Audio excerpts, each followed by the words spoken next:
2 years ago. Played at Missouri, one of the few players on this team that have been there. What makes that gym so difficult to play in? I mean, it's just one of those gyms. But I think we're just ready to go out there and play. I don't think we're really thinking too much about it. Sure. Dawn talks about needing more attention to detail coming out of Sunday. What does that mean to you, and what does that look like in practice? Can you say that one more time? I'm sorry. Dawn talks about needing more attention to detail coming out of Sunday. What does that mean to you, and what does that look like in a practice? I think it's just important for us to stay disciplined to the game plan and making sure we're going out there and executing it. Seemed like effort was a big part of her point of emphasis from Sunday all the way through. How do you guys take it upon yourselves when you were coming out here in practice, and what did you see from your teammates? I saw, everybody was locked in from the beginning of practice to the end.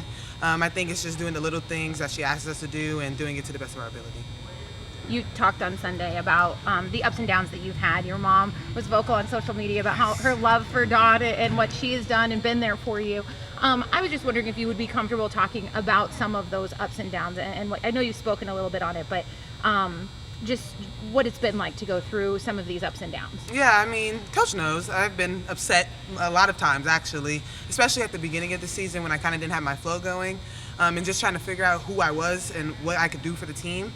But there was just, like I said, upset moments, but I think I bounced back from it. She mentioned kind of that visualization of what your expectations for this season could be. And I know we talked to you last year in Dallas in that locker room, and you said it's your time. It's time for you to step up and lead. Was that part of it, or what was maybe some of the frustrations you were facing?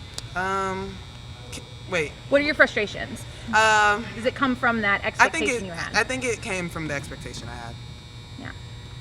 And how has she helped you through it? How's who? How is Dawn? Oh, she's definitely pulled me aside, had great conversations with me, and just really helping me build my confidence. And you said that your mentals are right. She says that you've spoken about it, that you talk about your mental health. Why is it important to talk about it? Did you have examples of that has given you that confidence to speak out? I'd say the biggest thing for me is that I see a therapist, if we're being honest. And I said that in one of my TikToks, and everybody loved it, but I do see the sports specialist or sports therapist quite often, and I'm very open with her, and I highly recommend a lot of other athletes to go see theirs. Anything else for Bree? Thanks, Bruce. Thank you so much.